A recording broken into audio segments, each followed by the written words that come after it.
Capítulo 26. Dai gratuitamente o que recebestes gratuitamente. Dom de curar. Preces pagas. Mercadores expulsos do templo. Mediunidade gratuita. Dom de curar. 1. Devolvei a saúde aos doentes, ressuscitai os mortos, curai os leprosos, expulsai os demônios. Dai gratuitamente o que recebestes gratuitamente. Mateus, ex. 8. 2. Dai gratuitamente o que recebestes gratuitamente, disse Jesus aos seus discípulos. Se com essas palavras determina que não se deve fazer pagar por aquilo que a nós mesmos nada custou. Ora, o que eles haviam recebido de graça foi a faculdade de curar as doenças e de expulsar os demônios, isto é, os maus espíritos. Se esse dom lhes havia sido concedido gratuitamente por Deus, para o alívio daqueles que sofrem, e para ajudar na propagação da fé, Jesus lhes recomendava que não o transformassem em um meio de comércio, nem em objeto de especulação, nem em um meio de vida. Preces pagas. 3. Em seguida, ele disse aos seus discípulos, em presença de todo o povo que o escutava, guardai-vos dos escribas que se exibem passeando com longas vestes, que adoram ser saudados nas praças públicas, e ocupar os primeiros assentos nas sinagogas e os primeiros lugares nos banquetes, que, sob o pretexto de longas preces, devoram as casas das viúvas. Essas pessoas receberão uma condenação mais rigorosa. Lucas, 20, 45 a 47. Marcos 12, 38 a 40. Mateus, 23, 14. 4. Jesus também disse: não façais com que paguem vossas preces, não façais como os escribas que, sob pretexto de longas preces, devoram as casas das viúvas, isto é, apoderam-se de suas fortunas. A prece é um ato de caridade. Um impulso do coração fazer pagar a prece que se dirige a Deus, por outra pessoa, é transformar-se em intermediário. Assalariado. A prece, então, torna-se uma fórmula cujo tamanho fica proporcional ao preço que ela custe. Ora, das duas, uma, ou Deus mede ou não mede suas graças pelo número de palavras. Se forem necessárias muitas palavras, por que dizer poucas, ou quase nenhuma, por aquele que não pode pagar? É uma falta de caridade. Se uma palavra é suficiente, as demais são inúteis, por que então fazer pagar por elas? É uma desonestidade. Deus não vende os benefícios que concede. Porque, então, aquele que nem mesmo é o distribuidor, que não pode garantir a sua obtenção, faria pagar um pedido que talvez não produza resultado. Deus não pode subordinar um ato de clemência, de bondade ou de justiça, que se solicita da sua misericórdia, a uma soma de dinheiro. Do contrário, dele resultaria que, se a soma não é paga ou é insuficiente, a justiça, a bondade e a clemência de Deus seriam suspensas. A razão, o bom senso e a lógica dizem que Deus, a perfeição absoluta, não pode delegar a criaturas imperfeitas o direito de estipular preço para a sua justiça. A justiça de Deus é como só existe para todo o mundo, para o pobre como para o rico. Se consideramos imoral fazer comércio com as graças de um soberano da terra, seria lícito vender as graças do soberano do universo?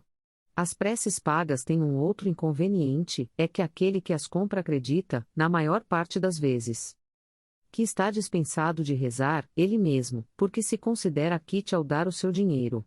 Sabe-se que os espíritos são sensibilizados pelo fervor do pensamento daquele que se interessa por eles, mas qual pode ser o fervor de quem encarrega uma terceira pessoa de orar por ele, em troca de pagamento? Qual é o fervor dessa terceira pessoa, quando delega seu mandato a uma outra, e esta a uma outra, e assim sucessivamente? Isso não é reduzir a eficácia da prece ao valor de uma moeda corrente. Mercadores expulsos do templo. 5. Em seguida, eles vieram a Jerusalém, e Jesus, entrando no templo, começou a expulsar os que ali vendiam e compravam, derrubou as mesas dos cambistas e os assentos daqueles que vendiam pombos, e não permitia que pessoa alguma transportasse utensílios pelo templo. Jesus os ensinava dizendo: não está escrito que minha casa será chamada casa de orações por todas as nações. No entanto, tendes feito dela um covil, 129, de ladrões. Os príncipes dos sacerdotes, ouvindo-o falar assim, procuravam um meio de prejudicá-lo porque eles o temiam, visto que todo o povo ficava cheio de admiração com a sua doutrina. Marcos, 11, 15-18. Mateus, XXI, 12-13. 6. Jesus expulsou os vendedores do templo com. Esse gesto condenou o comércio das coisas santas sob qualquer forma que seja. Deus não vende sua bênção, nem seu perdão, nem a entrada no reino dos céus. O homem, portanto, não tem o direito de fazer com que tais benesses sejam pagas. Mediunidade gratuita 7. Os médiuns modernos, visto que os apóstolos também tinham mediunidade, igualmente receberam de Deus um dom gratuito, o de serem os intérpretes dos espíritos na instrução dos homens, a fim de lhes mostrar o caminho do bem e conduzi-los à fé, e não para lhes vender palavras que não lhes pertenciam, porquanto elas não são resultado de sua concepção, nem das suas pesquisas, nem do seu trabalho pessoal. Deus quer que a sua luz chegue a todo o mundo. Ele não deseja que o mais pobre seja deserdado, que possa dizer: eu não tenho fé, porque não pude pagá-la. Não tenho a consolação de receber o encorajamento e os testemunhos da afeição daqueles por quem choro, porque sou pobre. Eis porque a mediunidade não é um privilégio. E se encontra por toda parte fazer com que se pague por ela, seria, portanto, desviá-la da sua finalidade providencial. 8. Todo aquele que conhece as condições em que os bons espíritos se comunicam, a sua repulsa por tudo que seja de interesse egoísta, e que saiba como é preciso bem pouca coisa para afastá-los, não poderá admitir jamais que espíritos superiores estejam à disposição do primeiro que queira chamá-los a tanto por cessão o simples bom senso. Repudia uma tal ideia. Não seria também uma profanação evocar, à custa de dinheiro, os seres que nós respeitamos ou que nos são queridos? Sem dúvida que se podem obter manifestações dessa forma, mas quem poderia garantir a sua sinceridade?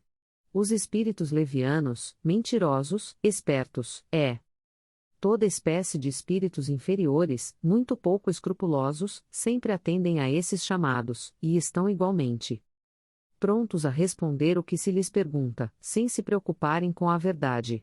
Portanto, aquele que desejar comunicações sérias deve, em primeiro lugar, solicitá-las com seriedade, depois inteirar-se sobre a natureza das simpatias do médium com os seres do mundo. Espiritualismo. Ora, a primeira condição para se obter a benevolência dos bons espíritos é a humildade, o devotamento, a abnegação, o absoluto desinteresse moral e materialismo. 9.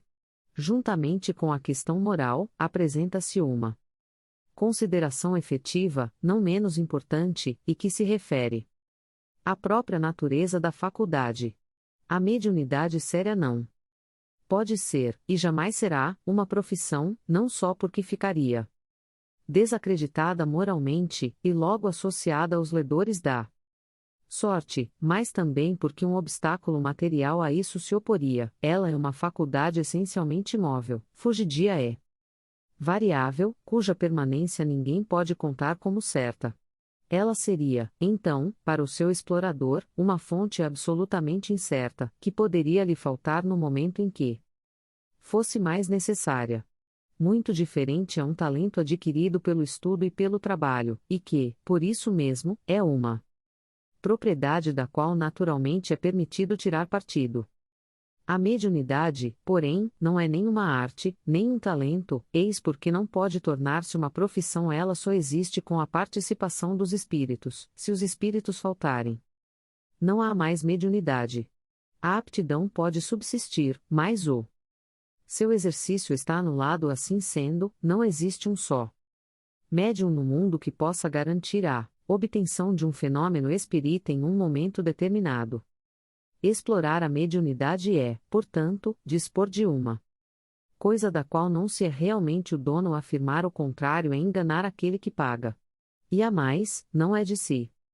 Mesmo que o explorador dispõe, é dos espíritos se são as almas dos mortos cujo concurso ele põe à venda. Esse pensamento instintivamente repugna. Foi o tráfico degenerado em abuso, explorado pelo charlatanismo, pela ignorância, pela credulidade e pela superstição, que motivou a proibição de Moisés. 130. O Espiritismo moderno. Compreendendo o lado sério do assunto, e pelo descrédito em que lançou a sua exploração, elevou a mediunidade à categoria de missão. Ver o Livro dos Médiuns, capítulo 28 e o Céu e o Inferno, capítulo 11. Deis. A mediunidade é coisa santa que deve ser praticada santamente, religiosamente. Se há um gênero de mediunidade que requer essa condição de maneira ainda mais absoluta, esse é o da mediunidade curadora. O médico dá o fruto dos seus estudos, que fez à custa de sacrifícios muitas vezes penosos. O magnetizador dá o seu próprio fluido. Frequentemente até sua saúde, eles podem por um preço. Nisso, o médium curador transmite o fluido salutar dos bons espíritos se não tem o direito de vendê-lo. Jesus e os apóstolos, ainda que pobres, nunca fizeram pagar pelas curas que realizaram. Que aquele, pois, que não tem do que viver, procure recursos em outras fontes, menos na mediunidade, e que apenas lhe consagre, se assim for preciso, o tempo de que possa dispor materialmente.